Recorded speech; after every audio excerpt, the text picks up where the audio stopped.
Silent Channel. Ang guro kong malakas. Kabanata 2861-2870. Maging isang kalaban.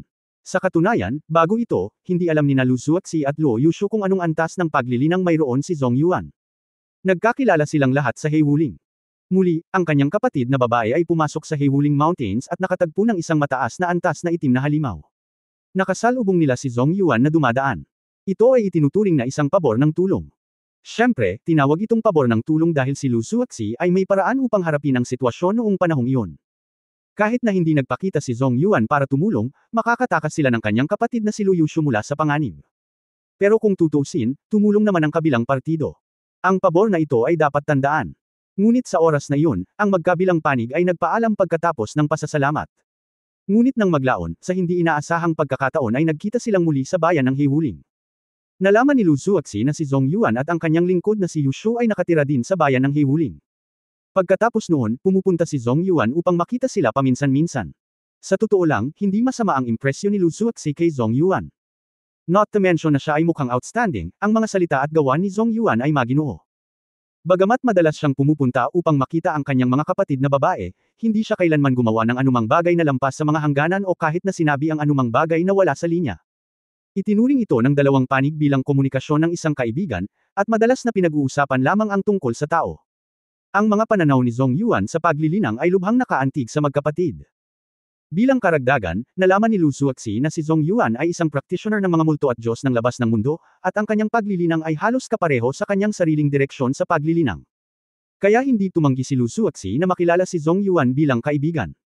Iyon lang. Dahil laging may nakatira sa puso niya, at walang puwang para sa iba. Maaari rin siyang lumayo sa komunikasyon ni Zhong Yuan. Hindi siya kailanman nagtanong tungkol sa pagkakakilanlan at karanasan sa buhay ni Zhong Yuan, lalo pa ang kanyang cultivation realm. Sa simula pa lang, hindi na niya ito nakikita at ayaw niyang maunawaan ito. Ako.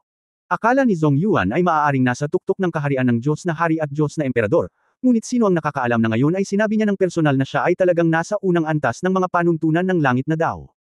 Matapos dumating si Lu Zuoxi sa Chenkun Temple, natural na naiintindihan niya ang cultivation realm ng God Realm.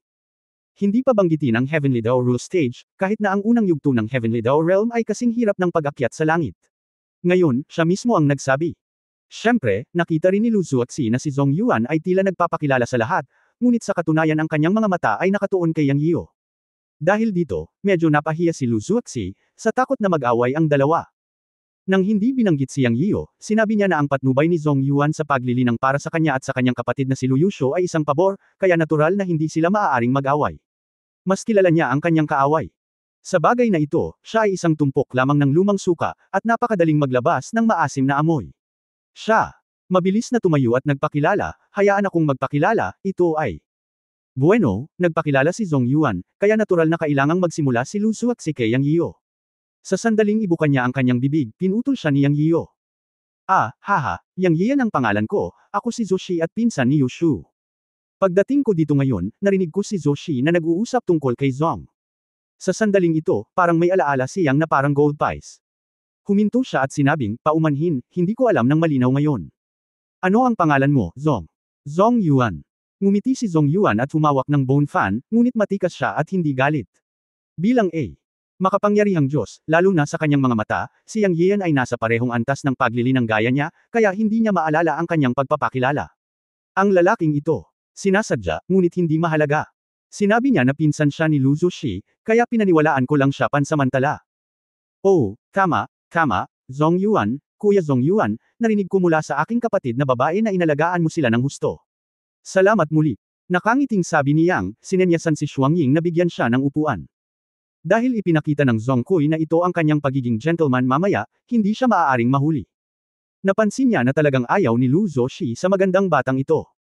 Ito ay hindi pa nagagawa, at siya ay napakalungkot. Pero, si Yang ay nasa mundo ng martial arts sa loob ng maraming taon, kaya natural na nakikita niya ang ilang mga pahiwatig. Gusto niyang makita kung ano ang ginagawa ng magandang batang ito. Hehe. Ngumisi siya sa kanyang puso, ngunit sa panlabas, nagsimula siyang magpanggap na isang maginoo. Nais niyang makipagkumpetensya sa magandang batang lalaki sa bagay na ito. Nataman kami ni Miss Lu sa unang tingin. Nakatulong lang ako ng konti. It's not worth mentioning. Fellow Daoist Yang, you don't need to care. I see that you have a extraordinary dim honor, but I don't know where you are from. Casual na tanong ni Zhong Yuan. Sa totoo lang, nabigla rin siya sa kanyang puso. Magkakaroon ba ng isang kapatid na lalaki sa antas ng Heavenly Dao Rules sa tabi ng magkapatid na Lu?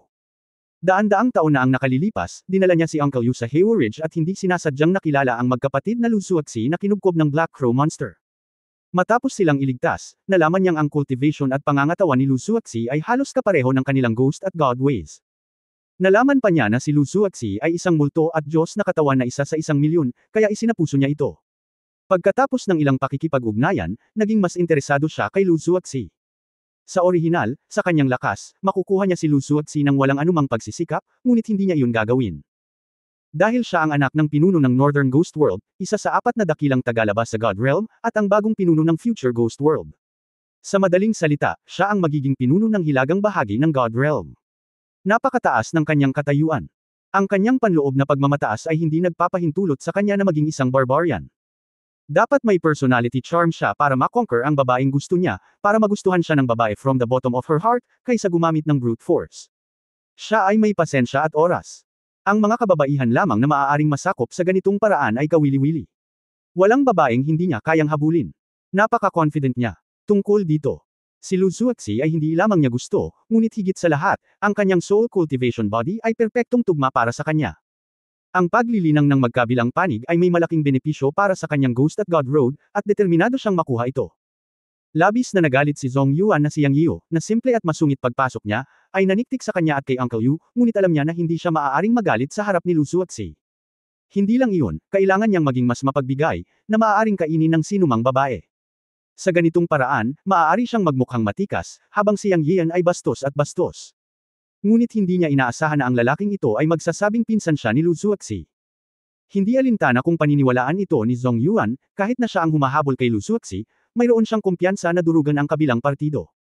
Sa sandaling ito, nagmura siyang sa kanyang puso, nataman mo ito sa unang tingin, ang aking babae ay nag-iisip tungkol dito, at ikaw ay nagpapanggap pa rin bilang isang ginoo, ikaw ay isang puting lotus lamang. Okay, kung gusto mong maglaro, paglalaruan kita.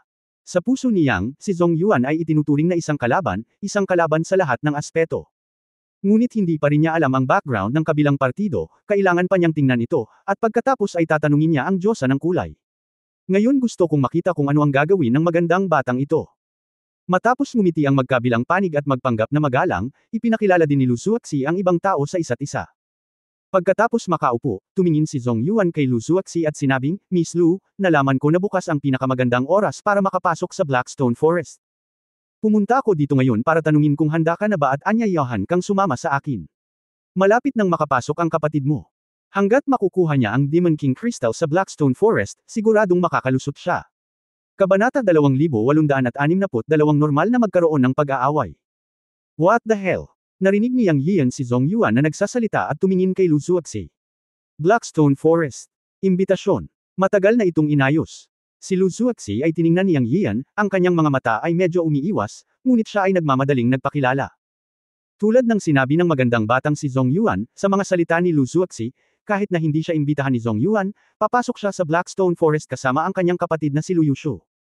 Ang Blackstone Forest ay medyo mapanganib na lugar sa Black Wuling Mountains, ngunit isa rin itong lugar kung saan maaaring makuha ang mga likas na kayamanan. Gaya ng sinabi ni Zhong Yuan, ang paglalakbay na ito sa Blackstone Forest ay para tulungan ang kanyang kapatid na si Lu Yushu na makahanap ng isang pambihirang gamot ang Demon King Crystal. Ang tinatawag na Demon King Crystal ay hindi isang inner elixir, ngunit isang uri ng magic medicine na maaari lamang tumubo sa pugad ng high-level na Black Wuling Demon King.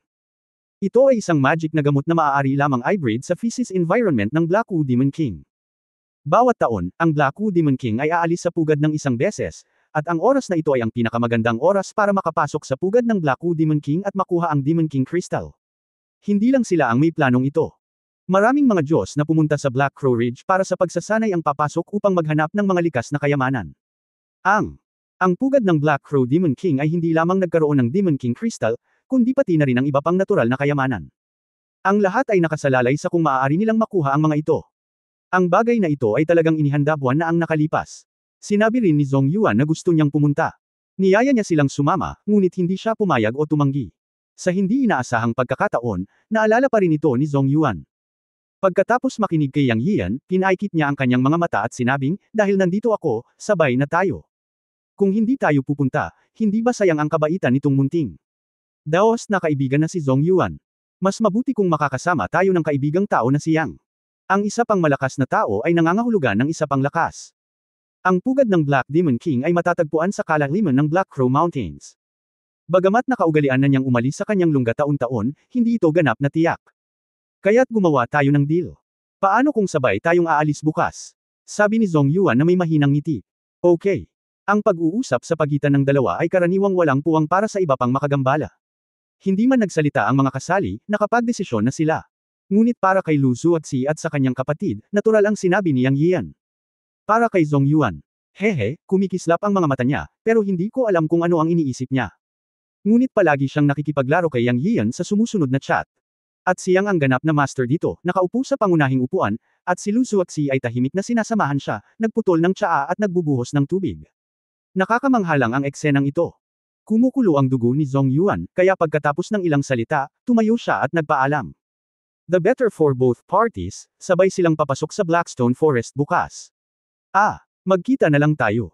Sabi ni Yang, pero hindi man lang niya itinaas ang puwete niya. Napakagalang ng kapwa Daoist Yang. Nakatira ako sa tabi ni Miss Lu. Hindi na kailangang makipagkita sa iyo. Column. Dahan-dahan lang, hindi kita lalabas. Mag-ingat sa mga hakbang. Sa bulwagan, umalis si Zhong Yuan kasama ang matandang utusan. Medyo nalungkot si Lu Zuozi at sinabing, sinasadya mo ba ito? Is there any need to ask? He's just a pretty boy. What's wrong? Hindi ka pa rin ba masaya? Masungit at masungit si Yang. Inilibot ni Lu Zuozi ang kanyang mga mata at sinabing, Humph, marami siyang naitulong sa atin. Ngumisi si Yang, hehe, babae, gusto mo pa bang i-pledge ang sarili mo sa akin? Bakit hindi? Umirap si Lu Zuozi. Namula si Yang at sinabing, maghintay lang at tingnan kung hindi ko mabali ang ikatlong binti ng magandang batang lalaki. Ngumisi si Lu Zuozi, siya ay matikas at hindi kailanman nagsabi ng anumang labis. Siya ay napaka-gentleman, hindi katulad ng ilang tao, hehe. Ngumuso si Yang, gentleman shit, I bet with you, naniniwala ka ba na may masamang intensyon ang magandang lalaki? Ano sa tingin mo? Ang mga mata ni Lu Zuozi ay puno ng mga ngiti sa sandaling ito. Bueno, hindi ka naniniwala sa akin, ngunit naniniwala sa isang tagalabas. Pinandilatan ni Yang Yiu si Lu Zuozi. Walang pakialam na sinabi ni Lu Zuozi, ano ang nangyayari sa iyo? Sino ka sa akin? Bakit ako maniniwala sa iyo? Nagsimulang mag-away ang dalawa. Pagkatapos ay tumayo si Dugu Waking at sinenyasan ang lahat na lumabas. Medyo nag-alala si Yu Linglong. Bamulong si Dugu Waking, huwag kang mag-alala. Buti na lang mag-away sila. Mas masama kung hindi sila mag-aaway. Oh, mukhang naintindihan ni Yu Linglong, ngunit tumayo siya at sinundan si Dugu Waking palabas. Sinulyapan ni Lu Yusho si Yang Yiu at ang kanyang kapatid na babae, na namumula at galit, at tumakas na nakangiti. Pakiramdam niya ay pamilyar siya sa eksena at sobrang namiss niya ito. Bumalik sa Earth, madalas na magtalo at mag-away ang kanyang kapatid na babae at ang kanyang asawa. Sa kanyang opinyon, ito ay isang magandang bagay. Ang Nanshuan at Shuangying ay natural na tumakbo ng mas mabilis. Hindi nagtagal ay walang tao sa bulwagan, iniwan ang larangan ng digmaan kina Yang Yiu at Lu Zuozi. Nagkatitigan sina Yang at Lu Zuozi. Ikaw ang aking babae. Napaungol si Yang. Nagulat si Lu Zuozi. Ang mga salita ni Zhang ay hindi pa sinabi ni Yang dati. Ngayon, sinabi niya ang mga ito sa harap niya, ngunit dinainggal niya ang mga ito. Siyempre, para sa kanya, ito ay isang kasiyahang sumigaw, dahil siya ay naghintay para sa hindi mabilang na mga taon, at ang bastard na ito ay hindi kailanman sinabi iyon. Babae din siya, di ba? Napakatigas ng ulo niya at hindi ito binanggit, ngunit hindi ibig sabihin noon ay ayaw niyang makarinig ng ganoong pangungusap. Sa sandaling ito, tinitigan ni Lu Zuozi si Yang Yiu nang walang sinasabi, ngunit nakatingin ito sa kanya, at hindi napigilan ang pagpatak ng mga luha sa kanyang mga pisngi habang nakatingin sa kanya. Nadama niya ang pagkakamali, at pinipigilan niya ito sa loob ng 10,000 taon. Siya ay wala pang sinabi tungkol sa mga hinaing na naramdaman niya mula nang umakyat siya sa God Realm, at mula nang bumalik si Yang Yiu mula sa Eternal God Realm, at napunta sa mundo ng Chenkun Temple. Bumalik. Tapos, naglabas siya ng malakas na aura na nagpahirap sa mga tao na makalapit sa kanya. Medyo hindi siya mabait at binigyan siya ng napakalamig na pakiramdam. Bagamat nakasama niya ito ng ilang sandali, pakiramdam niya ay unti-unting lumalayo ito sa kanya, hindi lamang sa kanya at sa iba pang mga kapatid na babae. Nang maglaon, umalis siya muli, at pagkatapos nito, ang mga umakyat mula sa Cloud Gate ay kinutya ng mga Diyos sa mundo ng Chenkun Temple, at sinabi nila ang maraming chismi sa kanilang likuran, na nagsasabing sila ay mga kamag-anak, ngunit ang mga maliliit na Diyos ay tinatamasa ang mga mapagkukunan ng pagtatanim ng templo, at iba pa. Paano ito natitiis ni Lu Zuozi, na napakayabang? Kaya umalis siya sa mundo ng Chenkun Temple at naglakbay sa labas. Ayaw niyang mapintasan ng iba. Nais niyang linangin sa pamamagitan ng sarili niyang pagsisikap. Nais din niyang mapalapit sa kanya at ayaw niyang lumaki ng palaki ang agwat sa pagitan nila. Sa panahong ito ng paglalakbay sa labas, nalaman niya na si Yang Yio ay tinutugis ng Celestial Clan sa God Realm. Noon lang niya naintindihan kung gaano kalaki ang pressure at responsibilidad nito sa kanya. Noon lang niya naintindihan ang ibinabalikat nito. Siya ay nagtrabaho ng gusto upang mabigyan sila ng isang matatag na kapaligiran para sa paglilinang. Naiintindihan niya ito at lalo pang naawa sa kanya. Pero galit pa rin siya sa kanya. Nagalit siya na siya ay pabaya at ginawa ang mga kapatid na babae na magdusa ng kawalang katarungan sa mundo ng Chenkun Temple, at ginawa ang mga disipulo ng Yunmen na magdusa ng kawalang katarungan. Karamihan sa mga disipulo ng Yunmen, lalo na ang mga pangunahing disipulo, ay mahigpit na sinanay niya. Siya ay itinuring na guro ng kaliwanagan ng mga pangunahing disipulo ng Yunmen. Ngunit hindi kailanman naisip ni Yang Yio na ang mga disipulo ni Yunmen ay magkakamali sa mundo ng Chenkun Temple, kaya hindi niya binigyan ng mukha si Yang Yio sa pagkakataong ito, at sinimulan niya itong pag-alitan. Sa panahon ng pag-aaway ng dalawa, sinabi ni Yang Yio, ikaw ay aking babae, at ito ay tapos na. Nang makita ang pagluha ni Lu Zuoxi, nagkaroon din ng kaisipan si Yang Yio. Sinabi niya, nagkamali ka sa paglipas ng mga taon. Alam na alam ito ni Yang Yio, dahil kilala niya ang karakter ni Lu Zuoxi at naiintindihan niya ang personalidad nito. Kung ang mga tao ng Yunmen ay mali sa mundo ng Chenkun Temple, tiyak na sisabog siya kapag nangyari ito sa ibang mga lugar. Sa kasamaang palad, ang mga Diyos at tao sa mundo ng Chenkun Temple ay pag-aari din niya. Titiisin lang niya ang hinaing na ito at lalabas para magkaroon ng karanasan para hindi siya maabala nito. Ikaw, bastard! Hindi na napigilan ni Lu Zuoxi at yamakap sa kanyang mga bisig at umiyak. Kabanata 2863, talagang mabuti ang layunin. Kung si Zhao Nan ay isang malakas na babae sa lugar ng trabaho, kung gayon si Lu Zuoxi ay isang malakas na babae sa mundo ng paglilinang, at pareho silang hindi madaling umiyak. Ngunit siya ay umiyak sa oras na ito, alam na siya ay talagang nagkamali sa paglipas ng mga taon. Si Yang ay hindi masyadong magaling mag-comfort ng mga babae, kaya ang masasabi niya lang sa kanya, kasalanan ko. Sa kabutihang palad, hindi ganoon kaina ang personalidad ni Lu Zuoxi, naglabas lang siya ng kanyang emosyon, at mabilis na itinulak si Yang Yio palayo at pinunasan ang kanyang mga luha. Pagkatapos ay tumingin siya sa kanya at sinabing, ikaw. Alam mo ba ang tungkol sa mga disipulong Yunmen sa mundo ng Chenkun Temple? Alam ni Yang Yio na pinag-uusapan niya ang tungkol sa mga disipulo ng Yunmen na kinukutya ng mundo ng Chenkun Temple, at tumanggaw siya at sinabing, nalutas na ang lahat. Ang mundo ng Chenkun Temple ay pinalitan ng pangalan na Yunmen Divine Realm. Ikaw ang palaging magiging pinakamahalagang tao sa akin at pinakamahalagang tao sa Yunmen. Nagliwanag ang mga mata ni Lu Zuoxi, ngunit hindi na niya pinag-usapan ang paksang ito. Sapat na ang mga salita ni Yang Yio. Ang nakakagulat ay pinalitan talaga siya ng Yunmen Divine Realm ng Chenkun Temple World, na nagpapaliwanag ng lahat. Nakahinga siya ng maluwag.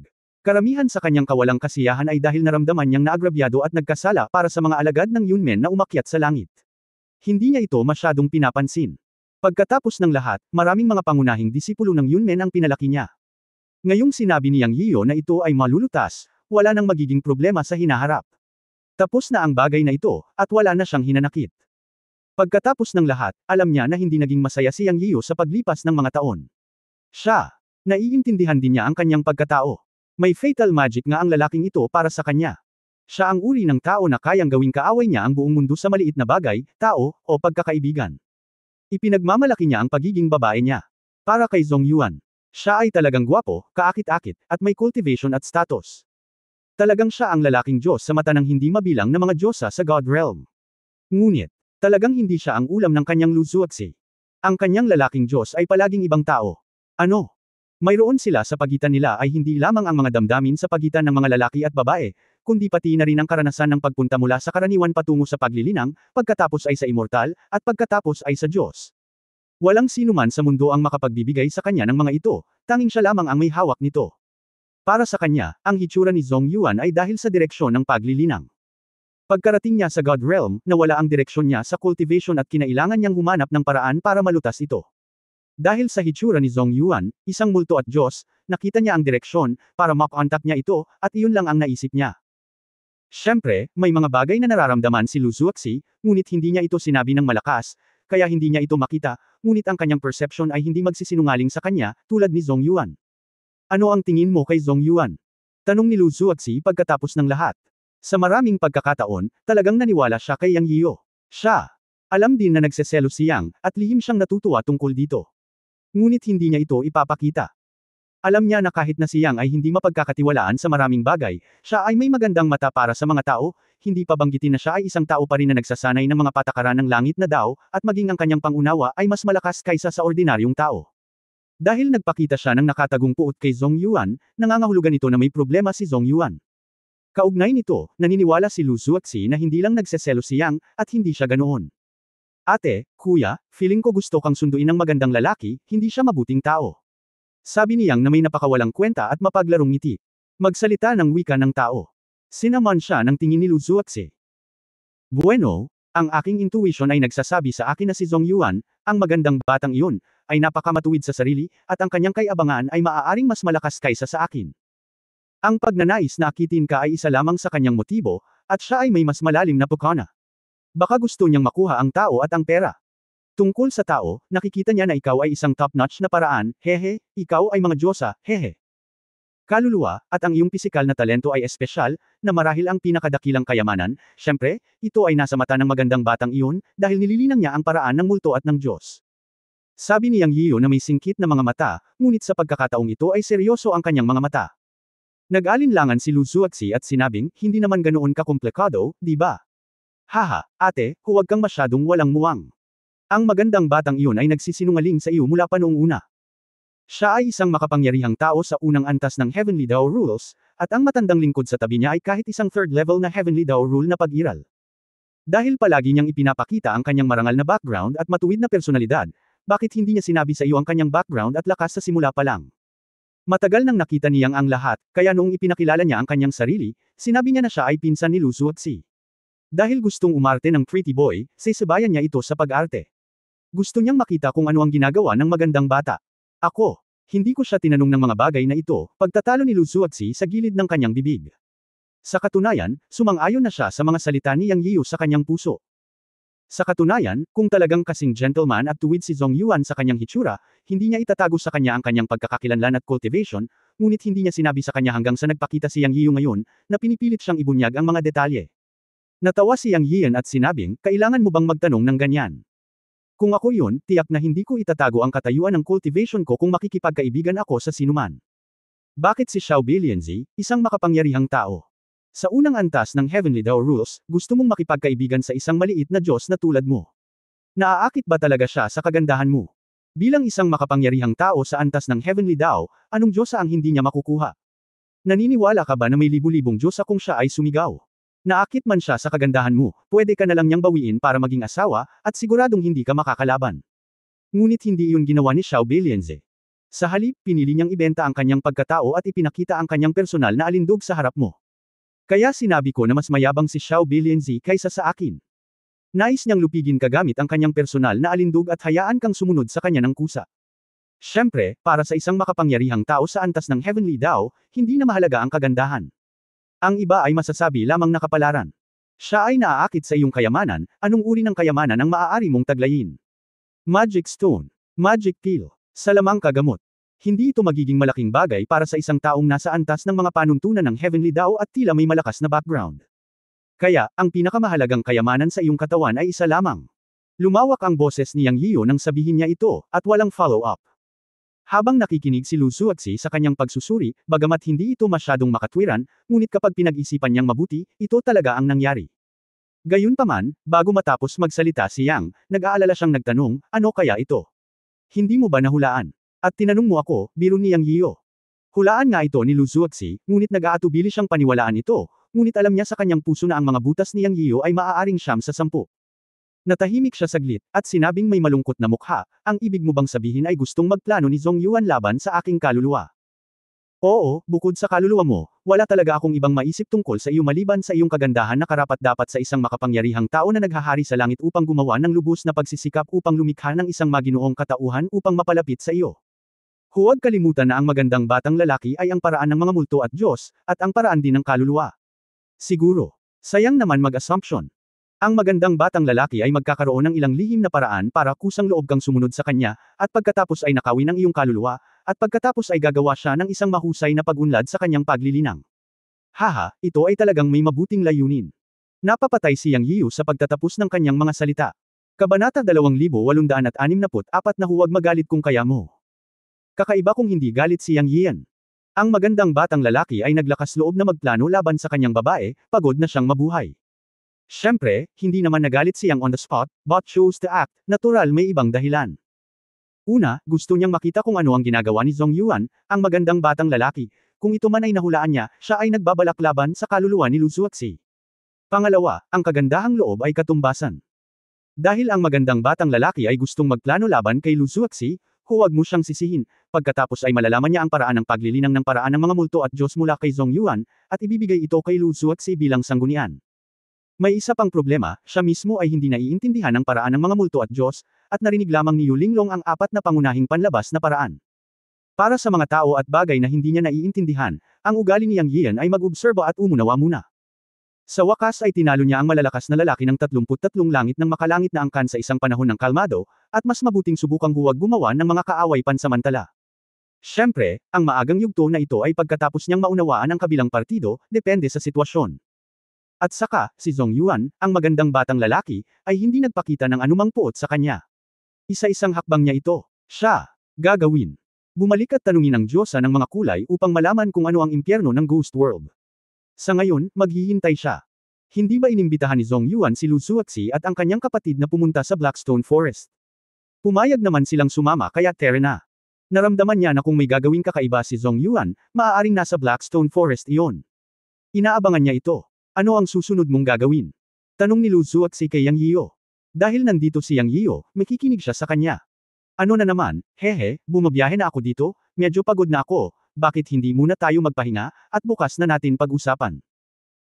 Huwag. Biglang huminto ang boses. Agad na nawala ang dalawa sa hall. Siyempre, pumasok sila sa Chen Kun Pot. Sabi nga sa kasabihan, ang maikling paghihiwalay ay mas mabuti kaysa sa bagong kasal, hindi pa banggitin na libu-libong taon na silang hindi nagkita. Sa iba naman, walang pakialam si Yang. Si Lu Zuoxi ay palaging kaakit-akit sa kanya. Sa isang tiyak na sandali, isang banal na liwanag ang kumislap sa bulwagan, at muling lumitaw si Yang at Lu Zuoxi. Mabilis na dumating ang isang araw, syempre, gumugol sila ng higit sa isang araw sa Chen Kun Pot. Namula ang mukha ni Lu Zuoxi, at pagkatapos ng isang mahiyaing tingin, tumakbo si Yang Yiu palabas ng bulwagan at sinabing, pupuntahan ko si Walking at ang iba pa. Hehe, sige, malalaman ko ang magandang batang iyon. Ngumiti si Yang at kumaway. Ito. Maaga pa, kaya bago umalis, kailangan kong hanapin ang Diyosa ng mga kulay para magtanong tungkol sa mga paraan ng mga multo at Diyos. Matapos panoorin si Lu Zuoxi na tumakbo palabas ng bulwagan, isang banal na anteng-anteng ang lumitaw sa kamay ni Yang Yiu. Ito ang natatanging banal na anteng-anteng para sa komunikasyon sa pagitan niya at ng Diyosa ng mga kulay. Habang winawagayway niya ang kanyang kamay, ang banal na anteng-anteng ay kumikinang ng maliwanag, at unti-unting nabuo ang isang pabilog na light curtain sa kanyang harapan. Naging malinaw ang larawan, at lumitaw ang imahe ng Diyosa ng mga kulay. Hindi ka ba nagpapahinga dyan? Bakit ang tagal mo pa akong hanapin? Ano, namimiss mo ba ako? Sa sandaling ibuka ng Diyosa ng kulay ang kanyang bibig, halos mahawakan niya si Yang Yian. Talagang hindi naglakas loob si Yang Yian na pukawin ang sira-sirang Diyosa na ito, kaya mabilis siyang ngumiti at sinabing, totoo na miss na kita, Diyosa. Pinapadala kita ng mga pagbati sa pamamagitan ng anteng-anteng sa komunikasyon. Diyosa, good luck. Si Yang Yian ay gumawa ng isang mahusay na mapalad na pagpupugay sa imahe ng Diyosa ng kulay na ipinakita sa kanyang harapan. Hihihi. Hindi mo mailuwa ang Gereng, paano na ako matanda? Nasabi ko na pwede mo na akong tawaging kay Dai o kay Girl simula ngayon, pero bawal mong sabihing matanda na ako. Ang imahe ng Goddess of Color Butterfly ay tumawa at pinagalitan si Yang Yian. Okay, Diyosa. Si Yang Yian ay naglakas loob na makipagbiruan sa malaking amo na ito, ngunit talagang hindi siya nang ahas na asarin siya. Alam niyang parang bata ang mood ng big boss na ito na anumang oras ay nagbabago. Masyado kang maasikaso ng walang dahilan. Sabihin mo sa akin kung ano ang nangyayari. Huwag mo akong pakialaman kung wala kang ibang gagawin. Napakasungit ng Goddess of Colors. Matagal nang nakasanayan na ni Yang Yiu ang kanyang paraan ng pagsasalita, kaya hindi siya kumibo at direktang sinabi, alam ba ng Diyosa ng mga kulay ang tungkol sa mundo ng mga multo at Diyos sa apat na dakilang panlabas na sekta? Sa sandaling sinabi ito ni Yang Yiu, ang Diyosa ng mga kulay ay sumimangot, at pagkatapos ay tinitigan siya at sinabing, na-provoke mo ba ang apat na malalaking panlabas na sekta? Nang makita ang ekspresyon ng Goddess of Colors, nakaramdam ng kaba si Yang Yiu ng walang dahilan, ngunit sinabi niya, to be precise, baka ito ay mula sa mundo ng mga multo at Diyos. Maaari bang sabihin sa akin ng Goddess of Colors ang sitwasyon? Madaling sabihin iyan. Kailangan mong mag-ingat, bata. Wala sa apat na panlabas na landas ang mga vegetarian. Bagamat ang kanilang paglilinang ay hindi ang pangunahing paglilinang ng God Realm, ang panlabas na landas ay isang mahusay na paraan, na may sariling natatanging katangian, at ang huling landas ay pareho. Ang multo at Ang mundo ng Diyos na binanggit mo ay isa sa apat na panlabas na landas ng God Realm, ang pinuno ng hilagang bahagi ng God Realm. Ang kanilang inheritance history ay hindi mas mababa sa alinman sa mga sinaunang lakas ng God Realm, at ito ay mas matanda at mas misteryoso. Ang mga multo at Diyos ay naglilinang ng kapangyarihan ng kaluluwa. Sa ilalim ng normal na mga pangyayari, ang kapangyarihan ng kaluluwa ng ilang mga multo at mga Diyos ng parehong kaharian ay mas malakas kaysa sa mga Diyos. Sa paglilinang ng kaluluwa sa usapin ng pag-atake, masasabing ang mga Diyos ay mas mababa sa mga multo at Diyos. Ang kanilang mga paraan ng pag-atake at mahiwagang kapangyarihan ay nakabatay lahat sa kapangyarihan ng kaluluwa. Kung makaharap mo sila, dapat kang mag-ingat. Siyempre, hindi sila walang mga kahinaan. Hindi sila mga Diyos ng laman at dugo, at hindi sila kasing husay ng mga Diyos ng laman at dugo sa malapit na labanan.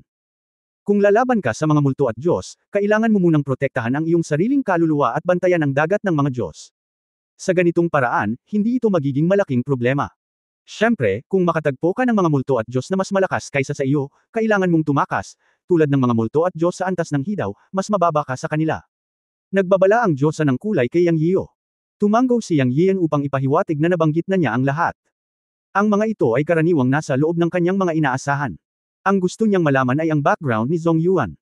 Pagkatapos ay nagtanong siya, ano ang Taoismo ni Zhong Koi, ang Panginoon ng mundo ng mga multo? Ano? Pinukaw mo si Master Zhong Koi.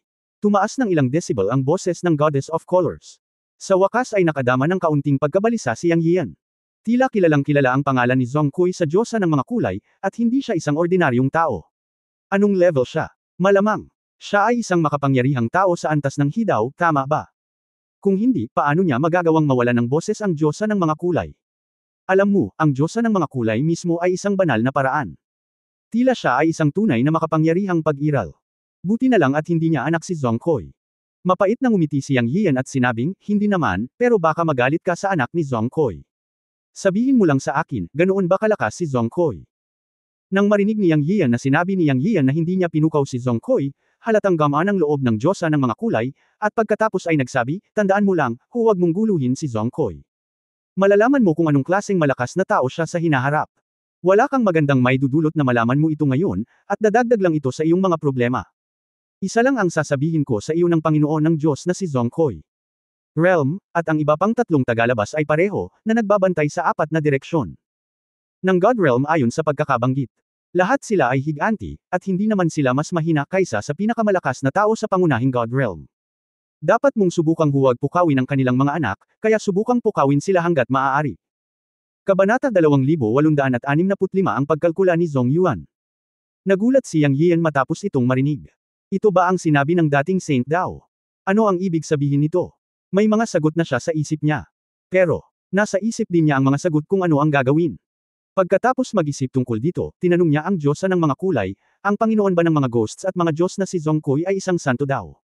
Ang Goddess of Colors ay nag-isip sandali at sinabi, Saint daw ba ito? Hindi ko ito nakita ng sarili kong mga mata, ngunit sa huling panahon, alam ko na may mga matatandang lalaki sa apat na pangunahing dayuhang lupain. Malamang na sila ay Saint daw. Kung tungkol sa Lord of Ghosts and Gods, dapat mayroong isang hidaw level. Ang pamilya Zhong sa napakatanda at hindi simpleng mundo ng mga multo ay. Napaawang ang bibig ni Yang Yiyan matapos itong marinig.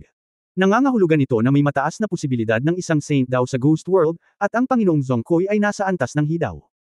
Mukhang tama ito, dahil ang hitsura ni Zhong Yuan, na nagsasabing anak siya ng Panginoon ng mga ghosts at mga Diyos na si Zhong Koi, ay isang tao ng Heavenly Dao Rules. Ang sinumang matandang lalaki na susunod sa kanya ay isang ikatlong antas na Heavenly Dao Ruler, na sapat na upang magpakita ng malalim na pundasyon. Hindi maiiwasan na magkaroon ng alitan sa pagitan namin ni Zhong Yuan. Ano ang dapat kong gawin? Direktang tinanong ni Yang Yiyo ang Goddess of Colors.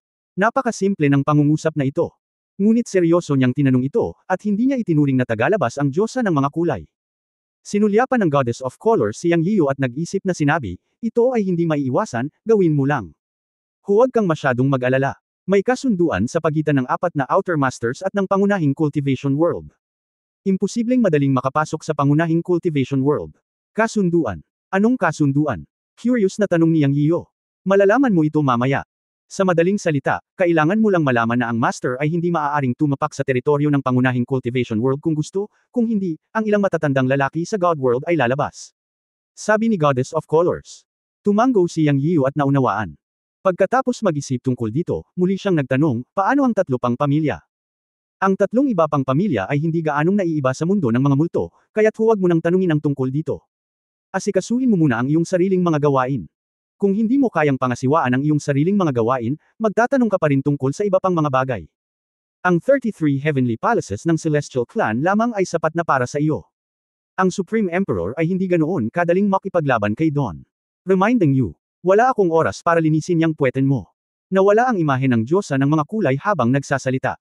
Sayang. Inilibot ni Yang Yiyu ang kanyang mga mata. Ang malaking lalaki na ito ay talagang hindi nagbigay ng anumang mukha sa kanya at umalis kaagad sa sinabi niya. Pero wala siyang magawa sa Goddess of Colors. Ang kabilang partido ay hindi niya subordinate, pabayaan ang isang tao mula sa Cloudgate Divine Realm. Ang relasyon sa pagitan niya at ng Goddess of Colors ay maaari lamang maging isang kooperatiba na relasyon, at maging ang pakikipagtulungan ay medyo nag-aatubili. Siya, naisip na sinusundan lang siya ng Goddess of Colors. Sinasabing hindi pa siya nakaka-recover sa kanyang peak sa ngayon, at siya ay nagtatago mula sa kanyang mga kaaway at naghahanap ng kanyang proteksyon. Pero sa totoo lang, ang Goddess of Colors ang tumulong sa kanya, at hindi pa niya tinulungan ang Goddess of Colors. Dahil dito ay napaisip si Yang Yian kung ano ang tunay na layunin ng babaeng amo na ito. Siyempre, mas magandang tingnan ito ngayon. Kung hindi mo maisip ito, mahirap isipin ito. Tungkol naman kay Zhong Yuan, hehe, wait and see. Kahit sinong gustong manakit sa kanyang babae, hinding-hindi magiging generous si Yang, at sa kanyang diksyonaryo, hinding-hindi siya matatakot dahil sa background ng kabilang partido. Huwag mong sabihin na isa ka lang sa apat na magagaling na outsider, kahit na talagang i-provoke siya ng apat na magagaling na outsider, mahihirapan lang siya. Sa pag-iisip nito sa kanyang puso, tiningnan ni Yang Yian ang oras at tila gising na. Since Zhong Yuan, the pretty boy, invited him, let's go. Bukod pa rito, ang paglalakbay na ito ay upang makahanap ng isang pambihirang kayamanan para kay Lu Yushu, at wala siyang pagpipilian kundi pumunta. Dapat din niyang makuha ang paraan ng paglilinang para kay Lu Zuoxi mula kay Zhong Yuan, at ang paglalakbay sa Blackstone Forest ay dapat gawin. Isa rin itong pagkakataon para matulungan niya ang magkapatid na Lo. Napakalaki ng utang niya sa kanila, at napakasaya niyang magkaroon ng pagkakataong makabawi. Paglabas ng bulwagan, naghihintay na sina Lu Zuoxi, Lu Yushu, Yu Linglong, Du Guoqing, Nan Xuan, at Shuangying Xiande. Naghihintay si Mr. Zhong Yuan sa labas ng gate, lumapit si Lu Yushu at sinabi. Haha, active ka talaga. Okay, wag na natin silang paghintayin ng matagal. Tara na. Tumawa si Yang Yian at pinangunahan ang daan palabas. Oo naman. Sapat na, naghihintay si Zhong Yuan at ang kanyang matandang katulong sa labas ng gate. Nakikita. Paglabas nila, mayroon pa rin siyang banayad ng ngiti, kuya daw. Ikinalulungkot ko na pinaghintay ko si Brother Zhong Yuan ng mahabang panahon. Natuto din siyang na maging magalang. Parang pamilyar at magalang ang dalawa sa isa't isa, at napakaganda ng kapaligiran. Ngunit kung ano ang iniisip nila sa kanilang mga puso, sila lamang ang nakakaalam. Tara na. Siyang ang may momentum ng pagiging host, at ikanaway niya ang kanyang kamay at diretsyong umalis. Ganon dapat. Bahagyang ngumiti si Zhong Yuan, hindi man lang galit, ngunit sinabi sa matandang katulong sa tabi niya, nangunguna si Tio Yu sa harapan, hindi alam ni Brother Yang ang lugar. Oo, Young Master. Ang matandang lingkod na si Uncle Yu ay yumuko at sumagot ng malamig na boses na parang patay, at pagkatapos ay tumalon at umalis upang manguna sa harapan. Lumipad ang lahat sa kalangitan. Sinadya niyang na lumipad sa tabi ni Lu Zuoxi at hinawakan ang kamay niya para sabay na maglakad. Nakita ni Zhong Yuan ang eksenang ito, at kumislap ang kanyang mga mata. Pagkabalik kahapon, espesyal niyang hiniling kay Uncle Yu na imbestigahan ang pagkakakilanlan at background ni Yang Yiu, at talagang may alam siya.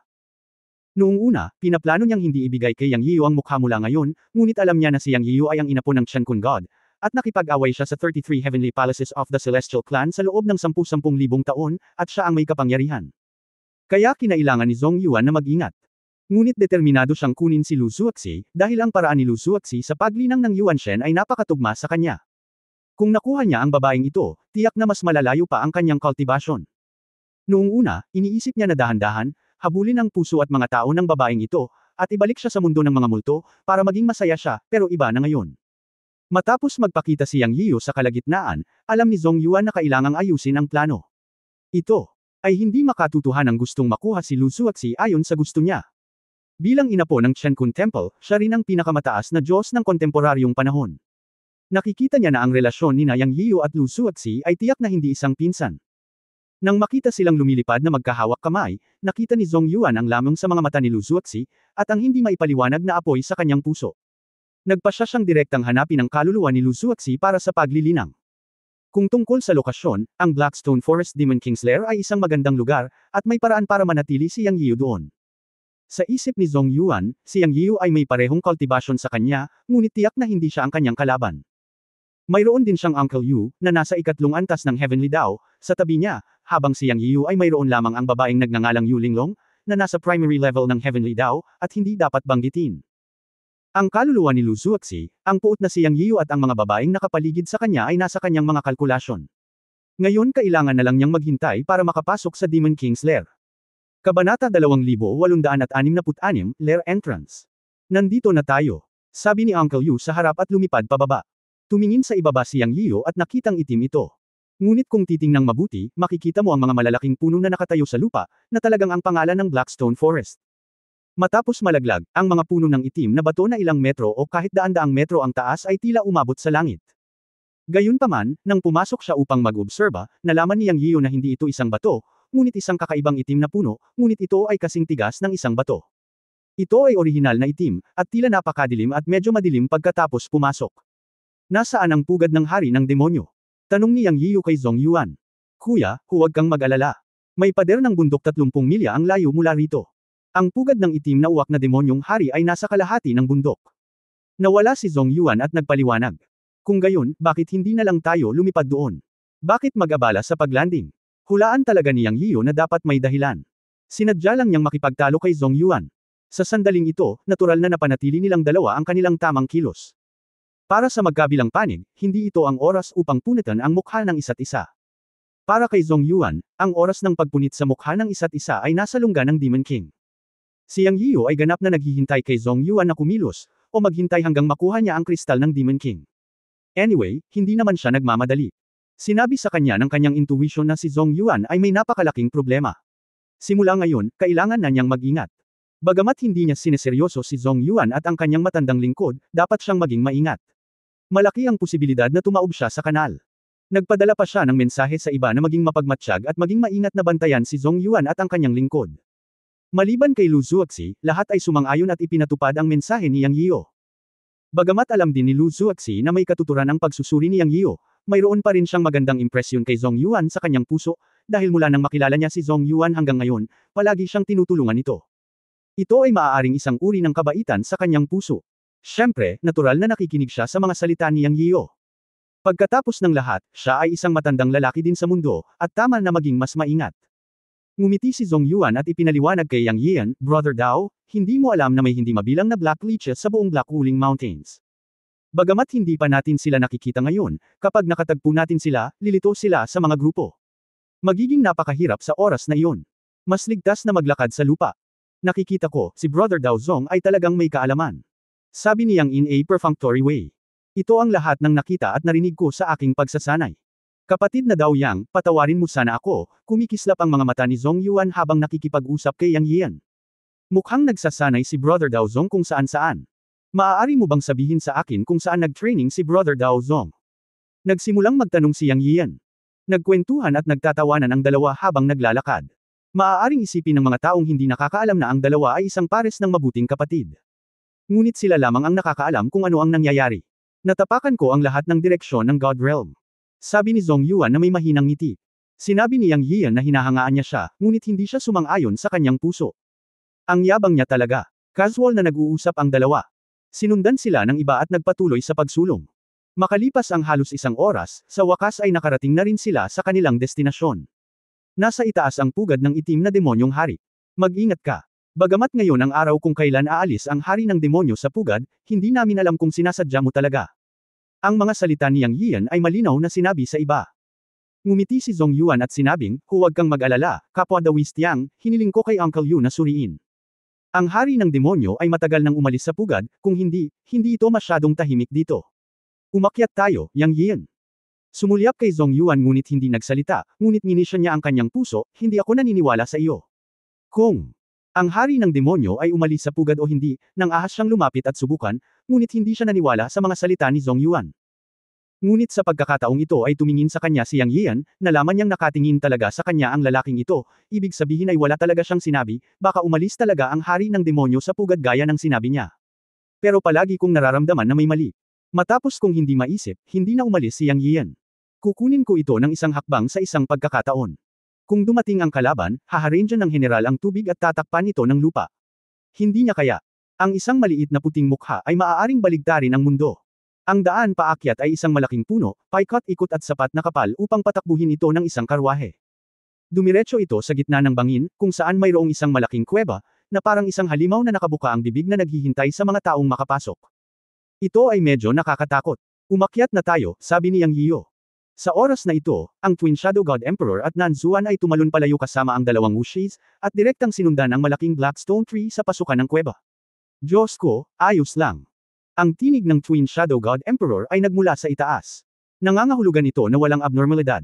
Friend Yang, mauna na ako.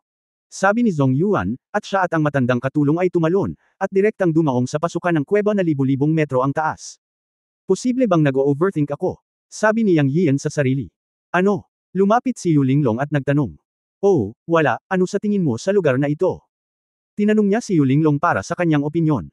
Kahit na ang cultivation ni Yu Linglong ay mas mahina kaysa sa kanya, siya ay may maselang puso at higit na nakahihigit sa kanya sa intuition. Bukod dito, mayroon siyang talento ng mga lihim na pamamaraan upang matukoy ang mga lihim ng langit. Bagamat hindi ko hinuhusgahan, naramdaman ko rin na may masamang aura rito. Mag-ingat tayo. Kung hindi, hintayin mo akong magdedos at tingnan kung ano ang sitwasyon. Napaisip siya saglit at sinabing. Umiling si Yang Yian at sinabing, maaaring tama ang iyong intuition. Nakaramdam din ako ng hindi komportable. Huwag nating isipin ngayon. Umakyat na ang magandang batang iyon. Ayokong sabihin niya na mahiyain ako. Sumunod kayong lahat sa akin at aakyat tayo. Okay, tumanggo si Yu Linglong. Pagkatapos ay tumalon lahat sina Yang Yian, Yu Linglong, Dugu Walking, Lu Zuozi at Lo Yushu at tinapakan ang Blackstone Book para umakyat sa malaking pasukan ng kuweba sa taas na 1,000 metro. Pagkarating sa tuktok, natuklasan ni Yang Yiu na may malaking plataporma sa pasukan ng kuweba. Ang taas at lapad ng pasukan ng kuweba ay humigit kumulang 30 metro, na mukhang isang natural na kuweba. Ngunit alam niyang hindi natural na mabubuo ang isang kuweba na lumilitaw 1,000 metro sa ibabaw ng lupa. Dahil ito ang pugad ng Black Crow Demon King, maaari itong buksan ng Demon King. Pagtingin sa loob, sobrang dilim na hindi mo makita ang iyong kamay sa harap mo, at may lumalabas na bahagyang malansang amoy. Nangangahulugan din ito na mayroong isang maaliwalas na lugar sa kuwebang ito. Ang malansang amoy ay nangangahulugan na mayroon talagang mga buhay na nilalang na naninirahan dito. Tumingin si Yang Yiu sa lupa at nakita ang siksik na triangular claw marks. Ito ay halos isang talampakan ng haba. Sa hindi kalayuan, nakita niya ang isang malaking triangular claw mark na kalahating metro ang haba, at nakaharap nga ito sa labasan ng kuweba. Sa aking imahinasyon, ang demonyong itim na uwak ay kasing laki ng isang ordinaryong uwak, at talagang nakalimutan kong tanungin si Lu Zuozi at ang iba pa kung ano ang hitsura ng tinatawag na Black Lich. Ngayon ay hindi na ito simple, natatakot ako na ito ay isang mabangis na hayop. Kabanata 2867 titiisin ko ito. Si Yang Yiu mismo ay nakaramdam ng katangahan, talagang nakalimutan niyang magtanong tungkol sa sitwasyon ng Black Crow Demon, hindi banggitin na ito ay pugad ng hari ng demonyo. Siya lang. Naalala niya ang sandaling ito nang makita niya ang malalaking bakas ng paa sa lupa. Pagkatapos ay tinanong niya si Lu Zuozi sa tabi niya, sabihin mo sa akin ang tungkol sa sitwasyon ng Black Lich. Inilibot ni Lu Zuozi ang kanyang mga mata at sinabing, akala ko alam mo. Ito ang unang pagkakataon ko sa Black Crow Ridge, paano ko malalaman? Mapait na ngumiti si Yang Yiu. Hindi gaanong nagsalita si Lu Zuozi, at direktang sinabi, sa totoo lang, wala lang. Ang ordinaryong itim na demonyo ay mukhang isang ibon, na may itim na balahibo sa buong katawan ngunit kasing tigas ng bakal. Ang tuka at mga binti ay natatakpan ng kaliskis, na pinakamatulas at nakakabasag ng ginto at bato. Siyempre, ang tinutukoy ko ay ang ordinaryong uri, na katumbas ng simula sa antas ng isang Diyos. May mga Diyos at hari sa itaas. Ang pinakamakapangyarihang nakilala ko ay ang antas ng isang Diyos na hari. Kung sa anong antas ang hari ng demonyo, hindi ko alam, ngunit tiyak na hindi ito mahina. Matapos makinig kay Lu Zuozi, si Yang Yiu ay nagkaroon ng pangkalahatang pag-unawa, ngunit alam din niya ang pangunahing sitwasyon ng Black Lich. Sa pangkalahatan, ang mga itim na lich ay malakas at mahina, puno ng kawalan ng katiyakan, at tama na mag-ingat. Pumasok na tayo. Nakita ni Yang Yiu na si Zhong Yuan ang nanguna sa kanyang lumang suntok. Ngumiti siya sa kanyang puso at sumunod sa lahat. Sa oras na ito, nagpakita pa rin si Zhong Yuan ng isang mapagmahal na saloobin at nanguna, na parang sinasabi sa kanya na kung may anumang panganib, maaari akong tumayo sa harap at maaari kang sumunod sa likod. Ito. Parang kinukutya din si Yang Yiu sa pagiging mahiyain. Dahil dito, labis na ikinalungkot ni Yang. Ano ang cool tungkol sa magandang batang ito? Bulong ni Yang sa kanyang puso, iniisip ang paghabol sa kanya ni Zhong Yuan. Ikaw, isang magandang batang lalaki, ay hindi natatakot, kaya paano ako matatakot? Laging specialty ko ang pagprotekta sa mga mahihinang babae, bakit ka nagpapanggap? Tsaka ito lahat ng babae ko, kailangan mo ba silang protektahan? Bulong niya sa kanyang puso, at mabilis na hinabol siya, sumisigaw, Dao Yuzong, hintayin mo ako. Sa katunayan, natakot siyang na maglaro si Zhong Yuan, at lumapit dito. Ito ang pugad ng demonyong hari. Mukhang ginawa na ng magandang batang ito na si Zhong Yuan ang kanyang takdang aralin dito. Kuya Dao, natatakot ka ba sa dilim? Ang boses ni Zhong Yuan ay narinig sa kanyang harapan. Napakaseryoso nito, ngunit napakasakit sa pandinig ni Yang Yian. Hindi ako natatakot na matakot si Dao Yuzong, kaya kasama mo ako para bigyan ka ng lakas ng loob. Hindi kailanman natalo si Yang sa pakikipag-away. Dao Yuyang, nagbibiro ka. Tumigil si Zhong Yuan at walang pakialam na sumagot. Hindi ko alam kung kailan nagsimulang mag-away ang dalawa. Ito ay hudyat ng breakup. Siyempre, mukhang payapa pa rin sa ibabaw. Tanging si Yang, na lumaki mula sa isang mortal at nakaranas ng maraming paghihirap, ang lihim na tumatawa sa kanyang puso. Alam niya kung ano ang ibig sabihin na sinimulan siyang awayin ni Zhong Yuan. Nangangahulugan ito na ang magandang batang lalaki ay nagsimulang hindi itago ang kanyang puot sa kanya. Ang pagbabagong ito ay isang magandang bagay para kay Yang Yian, dahil nangangahulugan ito na si Zhong Yuan, ang magandang batang lalaki, ay talagang may itinatago. Nakangiting tinanong ni Yang Yian si Zhong Yuan, mukhang pamilyar na pamilyar ang kapwa Dawist na si Zhong sa lugar na ito. Nakapunta ka na ba dito dati? Oo. Ito ang unang pagkakataon ko dito. Nakuha ko ang balita dito mula kay Uncle Yu. Sa sandaling ito, sa wakas ay naging hindi natural ang mga salita ni Zhong Yuan. Halos tumawa ng malakas si Yang Yian, ngunit sa kabutihang palad ay walang nakakakita sa ekspresyon ng kanyang mukha sa dilim. Ang mga salita ni Zhong Yuan ay nagpahayag na may malaking problema. Sa mga tuntunin ng mga klishe, ganap na mas mahusay si Yang kaysa kay Zhong Yuan. Ngumiti siya at huminto sa pagkasalikop sa tanong na ito, ngunit sinabi, kasamang Dawist Zhong, sabay na tayo. Okay. Ang hindi natural na sagot ni Zhong Yuan ay tumunog sa dilim. Mamamatay tao na siya sa puso niya. Sa totoo lang, ngayon lang niya ito nasabi ng malakas. Bagamat hindi pa siya nakakapunta dito, hiniling niya talaga si Uncle Yu na pumunta rito at may mga inayos. Kaya't napaka-komportable niya sa dilim at nagmamadaling pumunta sa harapan, para lang iwaksi ang mental vigilance ni Yang Yu, ngunit hindi niya inaasahan na si Yang Yu, ang rogue na ito, ay palaging susubukang asarin siya sa kanyang mga pag-uusap, at halos madaya siya kapag wala siyang bantay. Naging alerto si Zhong Yuan sa kanyang puso at lihim na nagsabi sa kanyang puso, titiisin ko ito. Pagdating natin doon, paiiyakin kita. Sa katunayan, kung hindi pa nalaman ni Uncle Yu ang background ni Yang Yiu kahapon, wala siyang pakialam kay Yang Yiu. Ngunit pagkatapos malaman ang background ni Yang Yiu, kailangan niyang maging mas maingat. Sa totoo lang, hindi siya sigurado kung kaya niyang kunin si Yang Yiu, kaya ngayon lang niya madadala si Yang Yiu sa kailaliman ng pugad ng hari ng demonyo, kung saan siya nagayos. Sigurado siyang kaya niyang sugpuin si Yang Yiu, at pagkatapos ay nasa bulsa niya si Lu Zuoxi, at tatapakan din niya si Yang Yiu sa ilalim ng kanyang mga paa. Iniisip ang eksenang maaapakan si Yang Yiu, kumulo ang dugo ni Zhong Yuan. Dapat mong malaman na si Yang Yiu ay isa sa dalawang higanti sa pangunahing mundo ng mga Diyos, at siya ang pinakamataas na Diyos. Maging ang kataas-taasang emperador ng 33 langit na palasyo ng makalangit na angkan ay paulit-ulit na nawalan ng mga tao at nawalan ng mukha. Kung matapakan niya si Yang Yiu, magiging sikat siya sa buong mundo ng mga Diyos. Madilim pa rin sa dilim, ngunit hindi ito nakakaapekto sa paglalakad ng mga Diyos na ito. Ang daan sa loob ng kuweba ay patag at malawak. Sa ngayon, wala pang nakitang Black Lich, lalo pa ang demonyong hari. Tila ang hari ng demonyo ay umalis sa pugad gaya ng sinabi ni Zhong Yuan.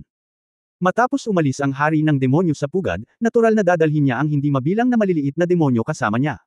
Tila walang panganib sa buong kuweba. Ngunit habang mas tahimik ito, mas kakaiba ang pakiramdam ni Yang Yian. Pagkatapos ng lahat, ito ay pugad ng hari ng demonyo. Hindi siya naniniwala na ang isa o dalawang maliliit na demonyo na nagbabantay sa pinto ay hindi mananatili. Bihirang magsalita si Zhong Yuan sa kanyang sariling inisyatibo habang nasa daan. Kahit anong pang-asar niya ay nagkunwari lang itong haharapin siya. Talagang nena si Yang Yian, kaya tumigil siya sa pakikipaglaban sa kanya. Nag-concentrate siya sa pag-move forward. Makalipas ang kalahating oras, lumitaw ang liwanag sa harapan niya. Nakarating sila sa ibang lugar. Itim na itim ang kuwebang ito sa simula, kasama na ang labas, pero ngayong may liwanag na, medyo iba na. Isang malaking espasyo ang lumitaw sa paningin. Ito ay kasing laki ng isang football field. Ang liwanag ay nagniningning mula sa itaas na hangin, na parabang ito ay liwanag mula sa labas. Pagkatapos pumasok, nalaman ni Yang Yian na totoo nga. Ang malaking espasyo dito ay isang spiral circle, at makikita mo ang open-air round na bibig sa itaas. Tunay ngang ang liwanag mula sa labas ang sumikat, kaya napakaliwanag ng buong espasyo. Bukod dito, ito ay nasa hugis ng isang hagdanan, paikot-ikot sa mga bilog, at ang bawat layer ay tila may makapal na mga kuweba. Ito ay talagang mukhang isang napakalaking pugad. Sa harap ng tanawin ay isang patag na lupain, at sa gitna ay isang malaking piraso ng kristal na malinaw na bato. Para itong isang malaking ice bed. Kasamang The Wist Yang, ito ang pugad ng Demon King. Dumating na kami, nagsalita si Zhong Yuan sa sandaling ito, ngunit kakaiba ang kanyang boses. Sa pandinig ni Yang Yio, parang pinigilan siya at sa wakas ay sumabog na ang trump card. Kabanata 2868 ang iyong karangalan. Nakinig si Yang Yian sa kakaibang tono ni Zhong Yuan at naisip niya, magkakaaway ba tayo? Haha. Gayunpaman, mukhang wala siyang natuklasan. Nagkunwari siyang naguguluhan at nagtanong, hindi ba sinabi ng The Wist Zong na mayroong mahahalagang gamot para sa kaharian ng Demon King at maraming likas na kayamanan? Bakit parang hubad na ito ngayon? Mahinahong sinabi ni Zhong Yuan, ito ang pugad ng Demon King, na isa ring garantiya. Hindi natin makikita ang sitwasyon sa loob kapag nakatayo sa gilid. Kailangan nating pumasok dito. Bilang wika niya, pinangunahan ni Zhong Yuan na pumasok sa loob. Yanze. Humakbang si Lu Zuoxi at tumingin sa background ng pag-alis ni Zhong Yuan at ng kanyang tagapaglingkod, na nagpapakita ng isang pagtatanong na intensyon. Ayos lang, umakyat na tayo at tingnan natin. Hindi niya kayang baligtarin ang mundo. May kung anong spatial fluctuation talaga dito. Parang may nakatagong trick. Hindi pwedeng walang laman ang pugad ng Demon King. Sinundan siya ni Yang Yian pagkatapos niyang magsalita. Ngayon ay depende sa kung ano ang nasa isip ni Zhong Yuan. Dumating na sa puntong ito, at dapat magpatuloy ang dramang ito. Malinaw na naramdaman ni Yang Yian na ang magandang batang ito ay magpapakita ng kanyang kamay. Ano man ang mangyari, kailangan niyang makita kung ano ang gagawin ng magandang batang si Zhong Yuan. Sumunod sa kanya. Gaya ng inaasahan, pagkatapos ng paghakbang sa spiral space na ito, naramdaman ni Yang Yian ang isang alon sa hangin, at sa susunod na sandali ay nakakita siya ng ibang eksena. Nagkaroon ng lahat ng uri ng mga halaman dito. At ang banal na kapangyarihan ay napakalakas. Iyon ay ang magic na gamot ng Demon King Crystal. Sumunod si Lu Zuoxi, tumayo sa tabi ni Yang Yian at tumingin sa harap. Talagang magic medicine ng Demon King Crystal ang kailangan ni Lu Yusho. Si Lu Zuoxi ay nagbigay sa kanya ng impormasyon noon. Tila hindi nagsisinungaling si Zhong Yuan sa kasalukuyang posisyon. Ngunit hindi ito maintindihan ni Yang Yian sa sandaling ito. Ano kaya ang gagawin ng magandang batang ito? Kahit anong mangyari, kunin mo muna ang magic medicine. Nanshuan. Si Yang Yian ay sinenyasan si Nanshuan na kunin ang magic na gamot ng Demon King Crystal.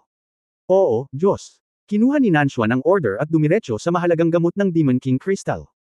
Sa gilid ng napakalaking ice bed na iyon, mayroong isang malaking bilog ng maputlang dilaw na rosas na parang banal na gamot, na pinapakain ng kristal ng hari ng demonyo. Bilang karagdagan, mayroong maraming mga banal na gamot at espiritual na mga bunga sa buong malaking espasyo. Hindi maisip ni Yang Yiu kung paano lumaki ang napakalaking lugar ng mga likas na kayamanan sa hinterland ng bundok na ito. Mayroong mga banal na gamot at mga banal na prutas, at mayroong maraming uri. Siyempre, naunawaan niya ang problemang ito sa susunod na segundo. Dahil ang malansang amoy dito ay 12-dosenang beses pa kaysa sa naamoy niya sa bakana ng kuweba sa simula. May malalaking tambak ng lupa sa buong lupa. Tulad ng isang maliit na burol, siyempre, upang maging tumpak, ito ay hindi lupa kundi dumi. Dahil dito, naisip ni Yang Yiu ang ecological evolution at the animal environment theory. Ang ilang mga hayop ay kumakain ng buhay na damo, mga puno, mga prutas at mga espiritual na gamot, at ang mga buto na may mga buto ay natural na mabubunot at mahuhulog sa lupa at sisibol. Malinaw, ang magic na gamot ng Demon King Crystal at ang daan-daang species ng halaman dito ay mula sa ganitong paraan. Gayunpaman, kinakailangan din na ang malaking butas sa kalangitan ay may liwanag na nagniningning, kaya may mga kondisyon para sa paglago ng mga halaman. Bilang karagdagan, ang banal na kapangyarihan ay sapat, at mahirap na hindi isipin na ang isang likas na kayamanan ay maaaring ipanganak. Ang mga natural na kondisyon sa anumang mundo ay mahiwagang.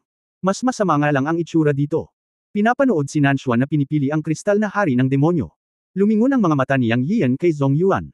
Ngunit sa sumunod na sandali, nalaman niyang si Zhong Yuan at ang kanyang katulong ay nawala ng walang bakas. Tumalon kaagad ang puso ni Yang Yian. Pero hindi naman siya masyadong kinakabahan. Sa kanyang kasalukuyang lakas, talagang mahirap siyang saktan kung ang kanyang lakas at paglilinang ay hindi umabot sa estado ng pagkakaisa. Si Zhong Yuan ay isa lamang first level na makalangit na Dao. Kahit na may matandang lingkod ng ikatlong antas ng makalangit na Dao, ano ang magagawa niya sa kanya? Sa pag-iisip nito, dahan-daw ang sinabi ni Yang Yian, maaari mo bang ipakita sa amin ang iyong trump card ngayon, kapwa dawis na si Zhong? Haha, Yang Yian, sa wakas ay hindi mo na mapigilan, akala ko ay mananatiling kalmado ka, para sa trump card. Huwag mag-alala, dahil nandito ka, tiyak na masisiyahan kita, sa lalong madaling panahon, mayroong hindi mabilang na mga likas na kayamanan dito, lahat para sa iyo, haha. Hindi nagtagal ay napuno ang buong espasyo ng boses ni Zhong Yuan, na nakapalibot mula sa lahat ng direksyon, na naging dahilan upang hindi matukoy kung nasaan ang boses. Ang lalaking ito ay mukhang medyo kawili-wili, ngunit nawala siya ng walang tunog, ngunit hindi niya ito napansin. Munting maputing mukha, matyaga mo kaming hinikayat dito, ano ang sinusubukan mong gawin, wala ka bang lakas ng loob? Direktang ibinigay ni Yang Yian ang palayaw ng maliit na puting mukha sa pagkakataong ito. Asshole, Yang Yian, sino ka ba sa tingin mo? Isa ka lang hamak na ascender, maswerte ka na naging ina po ng Chen Kun God, kung hindi ay wala ka, sa paningin ko ay shit ka, pinagtiisan kita sa loob ng 2 araw, sa tingin mo ba hindi kita kayang patayin, sa wakas ay tinanggal na ang gentleman disguise ni Zhong Yuan. Tumawa si Yang Yiu at sinabi kay Lu Zuoxi sa tabi niya, tingnan mo, ang buntot ng fox ay nahayag sa wakas. Malungkot din ang hitsura ni Lu Zuoxi sa sandaling ito, at ang huling bit ng magandang damdamin na mayroon siya para kay Zhong Yuan ay tuluyang nawala.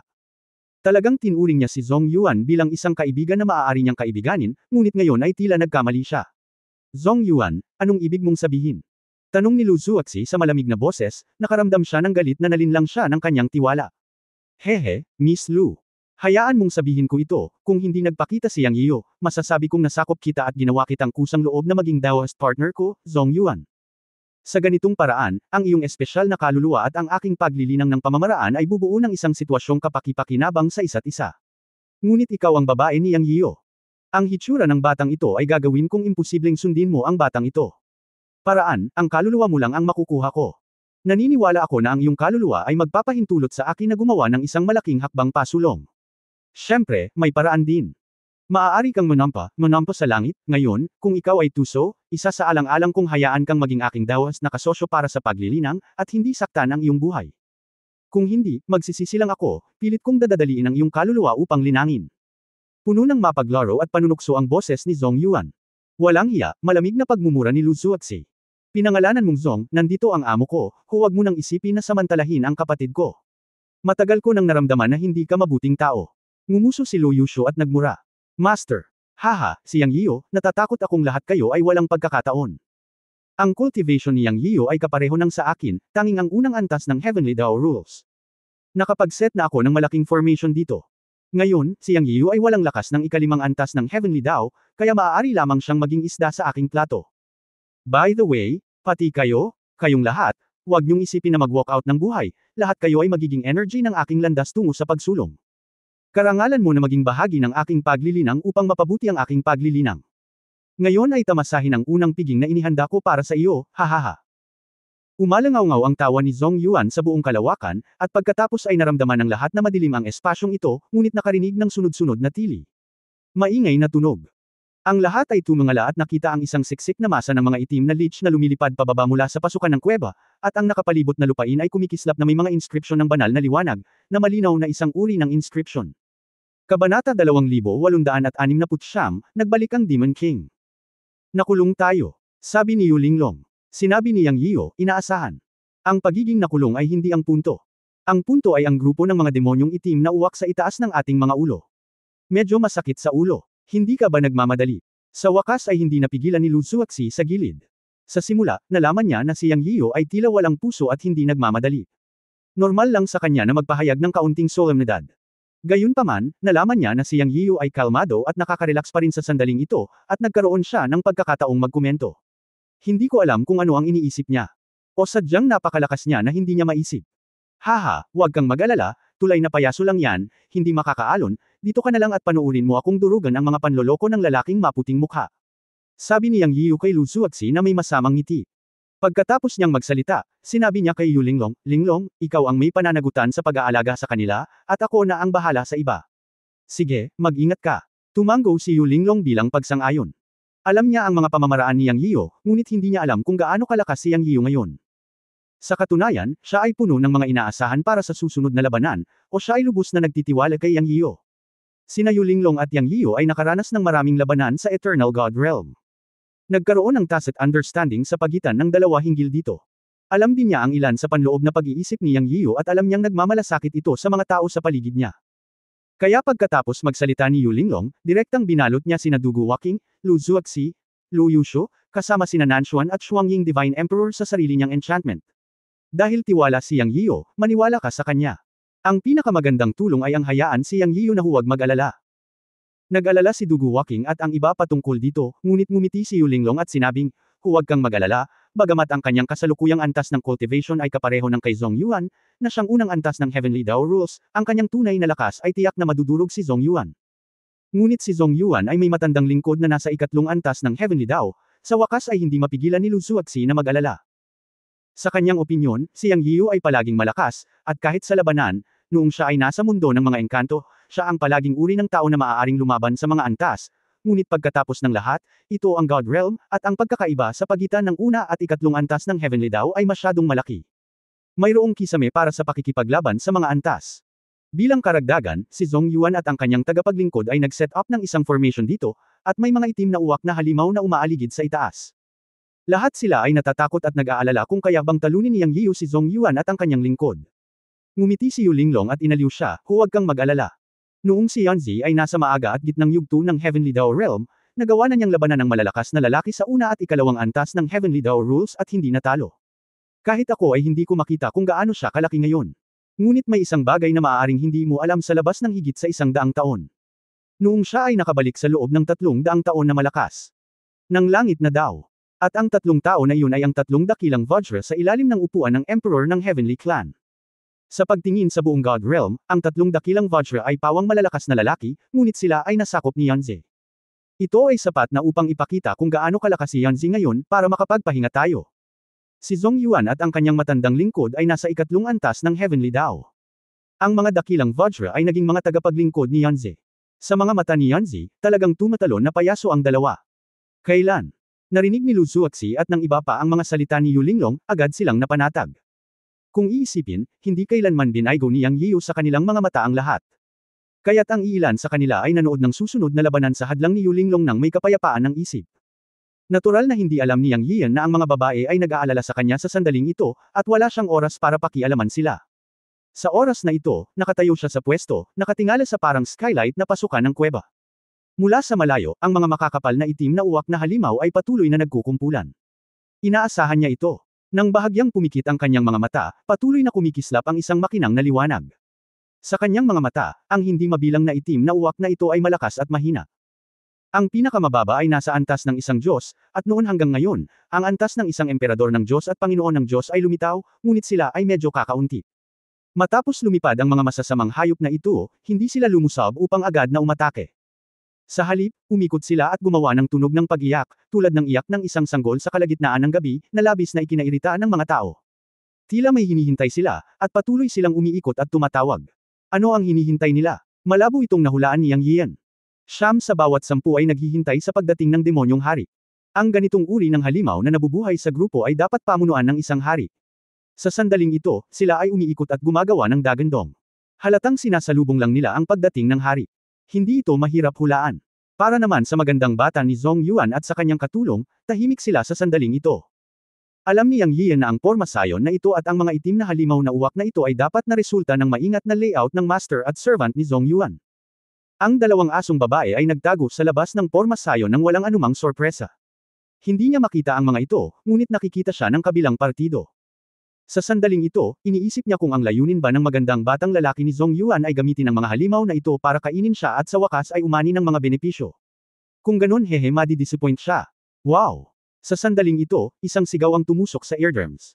Sa isang iglap, ang mga itim na halimaw na uwak na umiikot sa isang bilog sa pugad ay tumigil sa pagsigaw at tumahimik. Sa wakas ay lumitaw. Sabi ni Yang Yian sa sarili.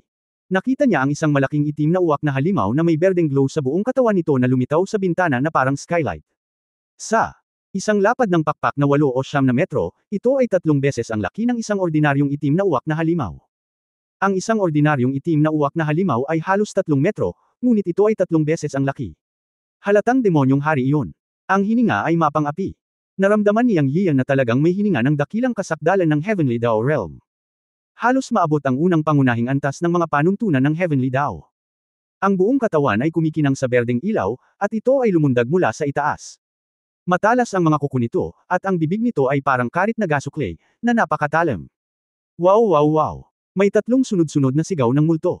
Sa likod ng demonyong hari, mayroong 3 itim na demonyo na may parehong berdeng ilaw. Ang mga ito ay mas maliit sa laki, ngunit mga 6 na metro rin ang haba. Ang 3 ay nasa level ng Magic Gods. Bumalik ang demonyong hari sa pugad na may kamanghamanghang momentum, kaya ang mga itim na demonyo ay humiyaw ng mahina upang salubungin ang hari. Tumagos sa eardrum ang tunog ng wow-wow at gumugulo sa isipan. Ngunit para kay Yang Yian, wala iyon. Totoong makapangyarihan ang aura ng itim na demonyong haring ito na nasa napakahusay na kasakdalan ng Heavenly Dao Realm, kahit na malayo pa sa mga Diyos sa Heavenly Dao Realm. Kung talagang lumaban sila hanggang kamatayan, natatakot ako na ang kanyang lakas ay kailangang umabot sa unang antas ng Heavenly Dao Rules. Gayunpaman, para kay Yang, hindi ito banta sa kanya. Natawa siya at sinabing, "Little pretty boy, ito ba ang gagawin mo? Sa tingin mo ba ay makakaasa ka sa mga masasamang hayop na ito at sa akin? Kung ganoon nga ang kaso, I'm so disappointed." Sa huli, hindi nakalimutan ni Yang Yian na kutsain si Zhong Yuan. Kabanata 2870 Pagbuo ng sakripisyo ng dugo. Haha, anak, masyado mo akong minamaliit. Sa tingin mo ba ay hindi kita kilala? Totoong napakalakas mo, at ang 33 Heavenly Palaces ng Celestial Clan ay walang kapangyarihan laban sa iyo. Sinabi ni Zhong Yuan sa isang mapanuksong tono, at pagkatapos ng isang paghinto ay nagpatuloy siya, marahil ay hindi mo alam na alam ko rin ang paraan ng mga multo at mga Diyos. Ngayon ay bubuksan ko ang iyong mga mata at ipakikita ko sa iyo kung gaano kalakas ang paraan ng mga multo at mga Diyos, na palaging itinuturing na panlabas na paraan ng iyong pangunahing mundo ng paglilinang, ay, "Oh, I'm really looking forward to it. Let me see it soon." But then again, kung magtatago ka sa labas, mahihirapan akong saktan ng mga halimaw na ito. Gusto ko talagang malaman kung ano ang pinagkaiba ng mga multo at Diyos mo. Mahinang sabi ni Yang Yiyo. "Haha, anak, huwag mo akong subukang purihin. Good mood ako ngayon, kaya sasagutin ko ang iyong curiosity. Sa katunayan, ang mga halimaw na ito lamang ay maaaring hindi makapatay sa iyo, ngunit ang gusto kong sabihin sa iyo ay ang aking Ghost and God method ay kayang kontrolin ang halimaw na haring ito." Sa oras na iyon, ang halimaw na hari ang mangganguna sa hindi mabilang na mga halimaw na itim na uwak na ito. "Ano sa tingin mo ang walang takot na pag-atake sa iyong eksena? Hahaha, kahit ang mga langgam ay sakam sa mga elepante. Ikaw ang nasa ganitong sitwasyon ngayon. Siyempre, appetizer lang ito. Kasama ka sa mga na-miniaturize ko. Kapag naubos na ninyo ang lahat ng itim na uwak na ito, isaaktibo ko ang Yuanshen Blood Sacrifice Array para pinuhin kayong lahat. Sa oras na iyon, tiyak na magkakaroon ako ng 20% ng Yuanshen Divine Pearl, at tiyak na mapapabuti ang aking paglilinang. Ito ay, nagkataon din na nadiskubre ko ang pugad ng halimaw na hari dito. Ito ay orihinal na isang mahusay na lugar upang mag-set up ng isang pagbuo ng sakripisyo ng dugo para sa kaluluwa. Ang plano na i-set up muli ang Forma Sion ay inihanda para sa daan-daang taon. Noong una, gusto ko lang pinuhin ang pugad ng mga halimaw na ito, ngunit hindi ko inaasahan na makakatagpo ko si Lu Zuoxi, isang espesyal na kaluluwa. Sa simula, gusto talaga ng upuang ito na kunin siya bilang isang Daoist partner, at hindi kailanman naisip na pinuhin siya, ngunit ang iyong hitsura ay nagpatigas sa kanyang puso sa upuang ito. Dahil hindi ko siya makuha, diretso kong papunahin ang kaluluwa ni Lu Zuoxi at hahayaan siyang maging bahagi ng aking pagbubuo ng sakripisyo, para ma-upgrade ang Soul God Beads. Ikaw naman, unexpected surprise din. Karangalan mo na maging bahagi ng aking Soul Master. Ngayon, hintayin mo lang na matanggap ang unang alon ng mga pag-atake na ipinadala sa iyo ng halimaw na hari, wow, haha. Ang ligaw na tawa ni Zhong Yuan ay puno ng pagmamataas at kabaliwan, umalangaw-ngaw sa buong kalawakan. Binibigkas ni Yang Yian ang dalawang salita, shadow. Akala mo ba talaga hindi ko nakikitang may multo ka sa simula? Sinundan kita dito. Haha, umalis na ang hari ng demonyo sa pugad at bumalik sa pugad, lahat ikaw ang nagdirekta. Kahit 3 taong gulang na bata ay nakakaalam nito. Sinabi rin sa iyo ng lolo mo na naaakit ako sa iyong multo at galing sa Diyos, kaya sinundan kita. Siyempre, the Demon King also needs crystal medicine. Sinungaling sa amin sa puntong ito, kapag namatay ka, iisipin kong bigyan ka ng isang mabilis na kamatayan. Tumawa ng malakas si Yang Yian. Sa tingin mo ba rookie talaga si Yang? Hindi mo nagawa ang iyong takdang aralin. Si Yang ay nagkalkula mula sa simula. Ngayon ay tila magkakaroon ng hindi inaasahang mga pakinabang sa oras na iyon. Hindi mo ba papunahin ang pugad ng mga demonyong hari para makuha ang mga butil ng kaluluwa? Gusto ko rin ito. May tiwala ka, okay, tingnan natin. Para sa kapakanan ng Yuanshen Pearl, makikipaglaro ako sa iyo ng malaking laro, at aanihin ang mga benepisyo ng mangingisda. Maraming beses nang ginawa ni Yang ang trick na ito, at pamilyar siya rito. Gusto pang magplano ng pretty boy laban sa kanya, this time I will make you regret it. Mayabang, mamatay. Si Zhong Yuan, na nasa labas ng formation, ay narinig ang mahinahong mga salita ni Yang Yiyo, at hindi maipaliwanag na nakaramdam ng pagkairita. Nagpakawala siya ng mahabang dagandong sa galit. Sa susunod na sandali, ang demonyong hari ay umungal, wow. Wow wow wow. Umalangaw-ngaw ang nakakabinging dagandong na tumatagos sa eardrums.